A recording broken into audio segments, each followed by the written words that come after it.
So modesty is not just denouncing yourself. The idea is modesty is a natural result of understanding the nature of humanity and the universe. Okay. Now, there are more reasons why modesty is actually important. And now I'm going to give you some benefits. So why is modesty actually good for you? You'll actually live a better life. See, first is this is something that I cherish, which is simply being in better touch with reality. Like, I don't like to fool myself. So if I know that I know the truth, it feels better. Like, okay, I'm in touch with reality. So if you're a modest person, you're at least in touch with reality. You're not delusional. You're not fooling yourself. So that in itself seems like a benefit to me, that at least I have some handle on the truth. Now, second really big benefit is people actually like you more when you're modest. And we know that, right?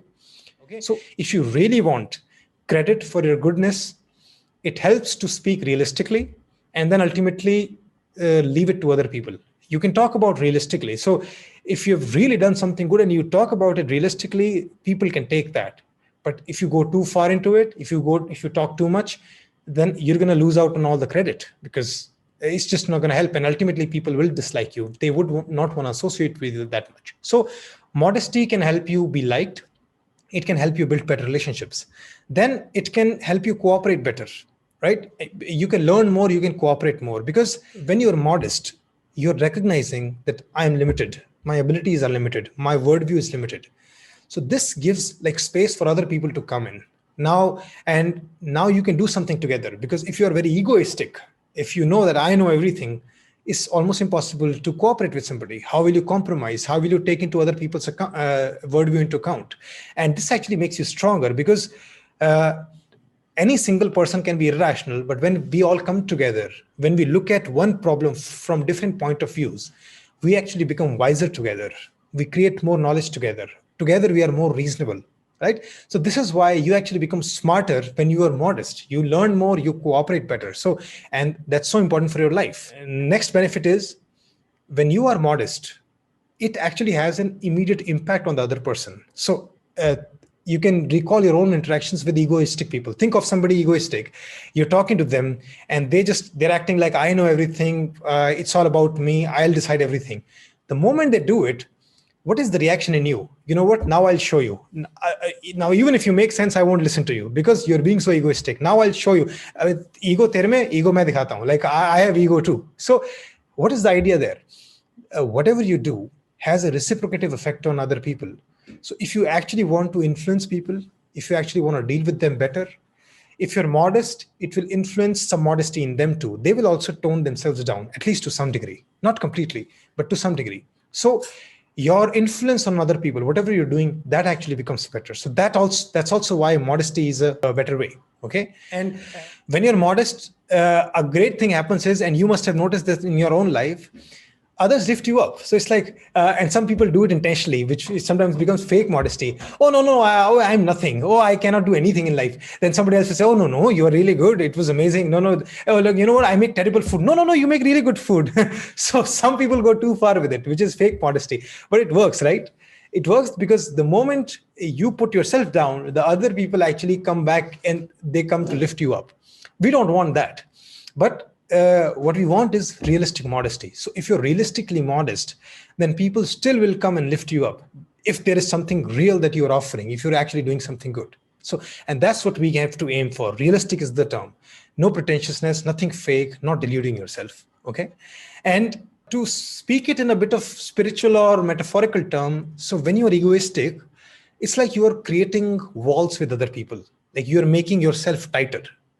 And with modesty, you're like a sponge. You're more fluid and you can gel better with others and you're allowing space for others. And that's a much better life. That's a much happier life. Okay.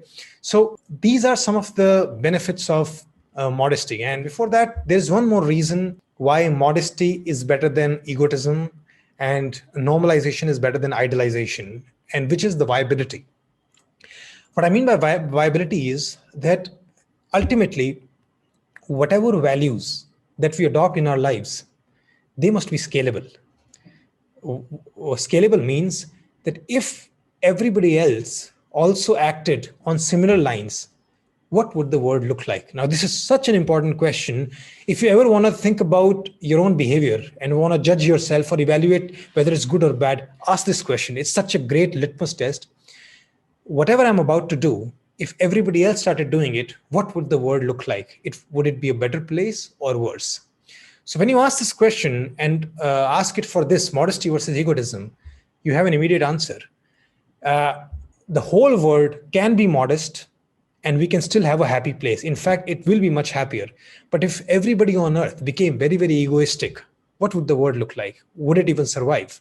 Because technically, if you think about it, everybody cannot pamper their ego. It's simply impossible because here you are in a zero-sum game. You can only be special when you put somebody else down. So it's like you're creating hierarchy with ego. Like I am above. You can only be above when somebody is below you. So everybody cannot pamper their ego at the same time. It's simply impossible. So you cannot ever have a society where everybody is able to pamper their ego, right? It's simply not scalable. But you can have a society where everybody is modest, where everybody can see their flaws. There is no contradiction there. So if you really want to contribute to a good society, to a good family, this is something that you adopt and spread. If you want to teach something to your children, this is one value that you must really, really teach them, like this modesty, normalization also, that don't idolize yourself or anybody else, right? So it's super important. And this is also why it's a great solution, again, for the larger goal of humanity, which is maximum well-being for maximum number of people, okay? These videos can help you to some degree, but if your problems are really serious or painful, you should come for counseling. We now have a team of psychologists who can help you and your family live a much better life. Here are some feedbacks from our clients.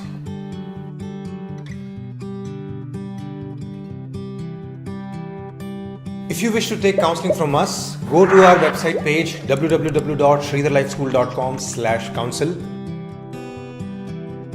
Click on this link and fill this application form. We will get back to you soon.